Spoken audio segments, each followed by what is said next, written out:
예, 잘 들립니다. 예, 원장님 그 강의 잘 들었습니다. 그 슬라이드도 좋고 강의도 잘하시고 항상 부러움의 대상이십니다. 제가 특례 토일은 저는 갑상선 특례를 준비를 해보았습니다. 61세 여자 원장님, 화면 공유가 아직 안 됐습니다. 아래쪽에 화면 공유 눌러주시면 되겠습니다. 일단 PPT 슬라이드를 먼저 띄우시고요. 예. 그 다음에 아래쪽에 있는 화면 공유를 누르시면 됩니다. 네, 잠시만 기다려 주십시오.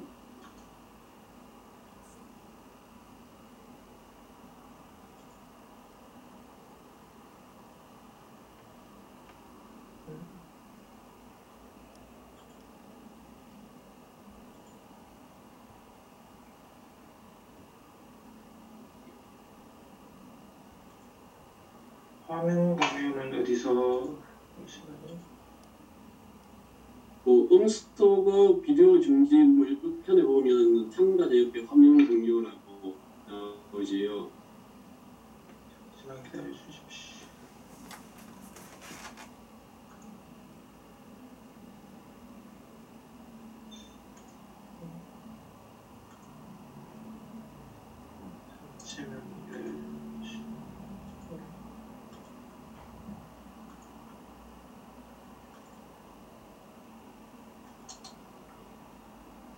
예, 나옵니다.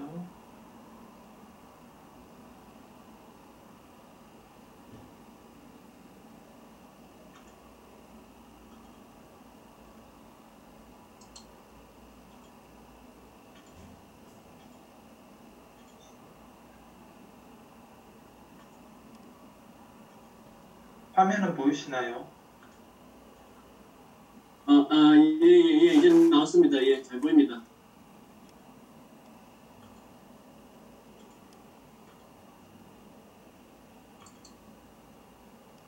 예, 시작하겠습니다.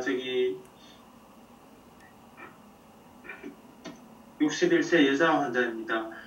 수년 전부터 타병원에서 갑상선 기능 저하로 투약을 시작한 상태에서 제가 한 19년도경부터 환자 진료를 보기 시작했던 것으로 기억을 합니다. 환자 내원 시에 갑상선 호르몬 수치는 비교적 정상 유사이로이드 상태를 유지를 하고 있었습니다.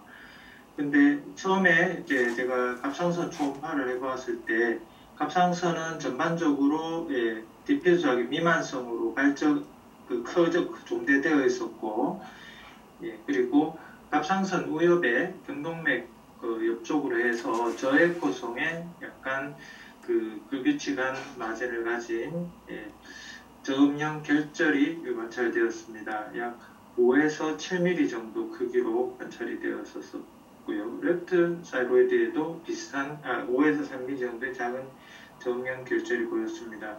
갑상선은 전반적으로 약간의 저음형 저에코를 띠고 있다고 보았었고, 헤테로제너스하게 보여서 하시모토 사이로이다이티스가 제일 의심이 되었었습니다.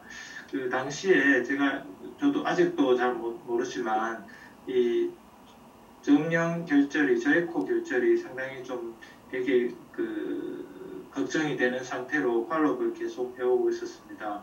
그러다가 2001년도에 약 한 20년도 1월 달에 약 1년 정도 지난 상태에서 사실 초음파를 해보았습니다.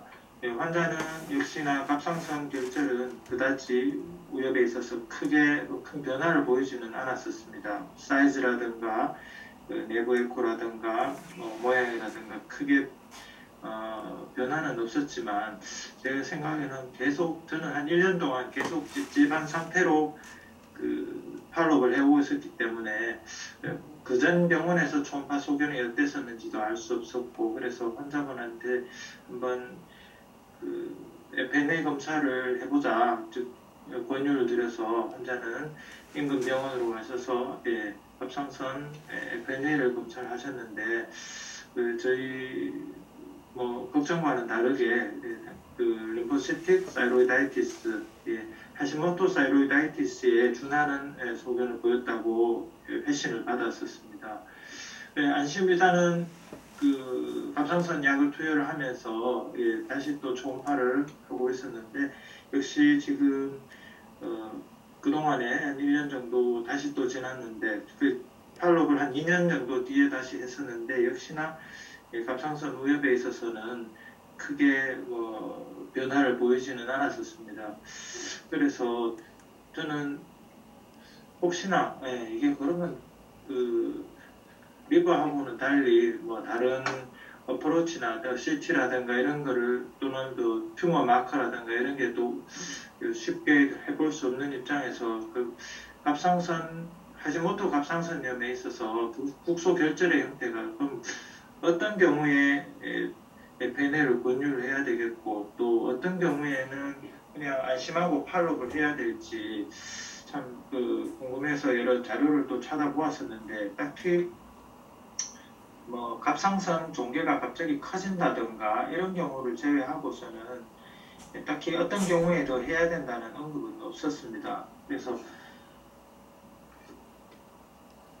같은 논문에 나온 내용인데 이와 같은 경우에는 같은 하시모토 사이로이다이티스이지만 이와 같이 저에코의 불규칙한 병변을 가진 결절처럼 보이는 병변인데 이런 경우에는 폴스 파지티브 병변이고 또 비슷하게 생기기는 했지만 또 이런 병변에 있어서는 또 이게 파필라리 카시노마로 나오기도 하고 그래서 제가 오늘 슬라이드를 갖고 온 이유는 어떻게 하면 불필요한 FNA를 좀 줄일 수 있을까. 다른 선생님들은 이런 경우를 보시면은 과연 FNA를 권할지 아니면 그냥 추적 관찰만 하실지 조금 궁금해서 한번 여쭙고자 준비해 보았습니다.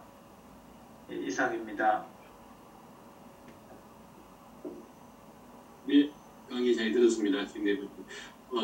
선생님도 FNA 직접 많이 하시나요? 그래서 저는 FNA를 하지 않아서 이거 병원으로 의뢰를 했었습니다.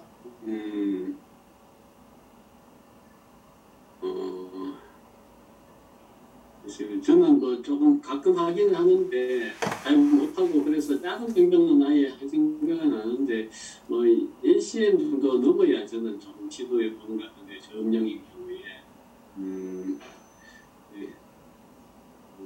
이거는 갑상선 전문으로 모시는 김봉 선생님이나 정의달 선생님이나 한정훈 선생님께서 답변을 좀 해주셔야 될 것 같은데.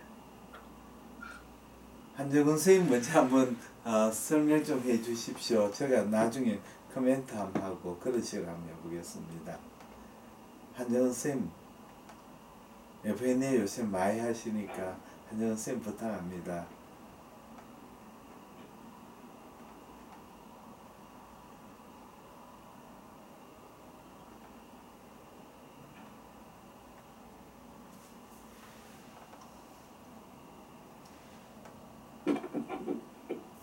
정의달 쌤 오셨네. 지금 답변 좀 부탁합니다. 여보세요? 예, 잘 나옵니다. 들리세요? 예, 잘 들립니다. 네네. 케이스는 잘 봤고요. 그래서 이제 저도 이제 하시모토 사이로이다이티스가 이게 이제 파렌카임 체인지가 오는데 이제 림포사이트가 인필트레이션 하게 되면 이제 저면화 센터가 생기면서 처음에는 한 5mm 미만의 하이포에코익한 병변들이 이제 사이로이드에 이제 깔리게 되는데 이게 나중에 이제 파렌카임의 헤드로지니어서 점점 심해지면 율처럼 보이는 경우도 있거든요. 그래서 이게 트루 노들이 이제 폴스 노들이 이제 그 감별부터 어렵고요. 그래서 이승현 원장님은 질문을 이제 FNA를 어떻게 피할지를 말씀하셨는데 제 생각에는 지금 케이스는 라이트 로우 포션에 한 1cm 이상이니까 저런 경우는 FNA를 해서 물론 모양은 대형적 하이포에코익 하지만 이게 경계나 이런 거 봤을 때는 클래시피케이션도 내부였고 그래서 대형적인 PTC 모양 아닌데 그리고 또 이제 림포마도 이제 주로 이제 이게 포스테리어 마진 쪽에 이 월이 두꺼워진 인핸스먼트한 그런 소견이 보이고 또 노듈 내에 세텀도 존재하고 그런 소견이 보여서 그런 건 아니지만 요런 경우에는 FN을 한번 해보는 게 어떻게 보면 FN을 좀 그렇게 맡으면 이제 의심 가면 오히려 적극적으로 해서 배제를 하는 게 좋을 것 같다는 생각이 들고요. 물론 이제 림포마는 FNA만으로 감별은 어렵고요. 특히 이 아까 보여주신 그런 참고 문헌의 크기가 커진다는 거는 이 DL 디퓨저 라지 B셀 타입의 림포마로 진행된 걸 뜻하거든요.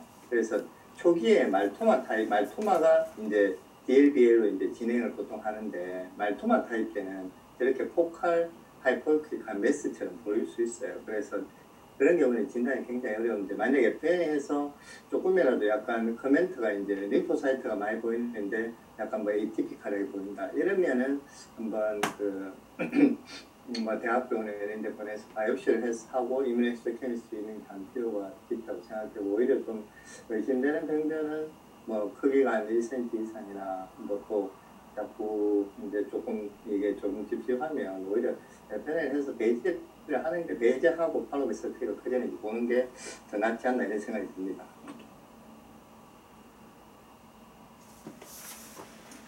윤석열 원장님, 그 갑상선에도 일레스토그라피도 조금 사용을 하시는가요? 과거에 한 일레스토그라피에 대해서 여러 논문이 나왔었는데요. 요즘은 일레스토그라피를 잘 사용하지 않습니다. 그래서 특히 이제 이게 갑상선의 노즐의 가장 영원한 이제 어려움이 포칼, 그러니까 포리큘러 사이로드 캔서를 진단하는 건데 거기에 대해서 이제 일레스토그라피가 많이 이제 적용이 됐었는데 실제로 결과들이 안 좋아서 실제로는 지금은 일레스토그라피를 제가 알기로는 클리닉 뭐 대학병원도 그렇고 많이 사용하지 않는 것으로 알고 있습니다. 감사합니다. 혹시 다른 질문 하나 되겠습니까? 서브아큐트 사이로이다이티스 때 저희가 이제 4주에 걸쳐서 이제 스테로이드를 테이퍼링 했는데 환자 증상이 좋아졌는데 끊고 나니까 증상이 계속 남아있을 경우에는 스테로이드를 계속 추가로 씁니까? 아니면 엔세이드나 이런 걸로 바꿔서 치료를 합니까? 그러니까 갑상선에 병변은 남아 있으시다 이 말씀이죠. 예. 병변 남아 있고 이제 환자도 아직 텐더니스를 호소하시고요. 예, 페인도 있고. 근데 증상이 분명히 확 좋아졌다가 스테로이드 끊자마자 한 일주일 만에 다시 오셔갖고 또 아프다 가시는 그런 경우에는 어떻게 스테로이드 치료를 어떻게 하시는지. 그러면 다시 일단 갑상선을 만져보고 이게 서포큐트는 전형적으로 한쪽이 침범되는 쪽이 굉장히 딱딱해지거든요. 전반적으로. 그래서 그런 하드한 텐더니스가 딱딱하면서 환자가 그 부위에 텐더니스 호소하고 초음파에서 여전히 에코 하이포이크한 파렌카임 에코가 줄지 않고 하면 저는 뭐 다시 스테로이드를 씁니다. 쓰고 경우에 따라서는 스테로이드를 좀 줄이면서 엔세이드를 한 2주 정도 스테로이드를 끊고 엔세이드를 정상이 없더라도 한 2주 정도 특히 이런 다시 처음에 좋아졌다가 다시 폐인이 생긴 경우나 이런 경우는 엔세이드를 한 2주 정도 같이 줬고 또 없어지는지 보기도 하고 보통 스테로이드를 같이 씁니다.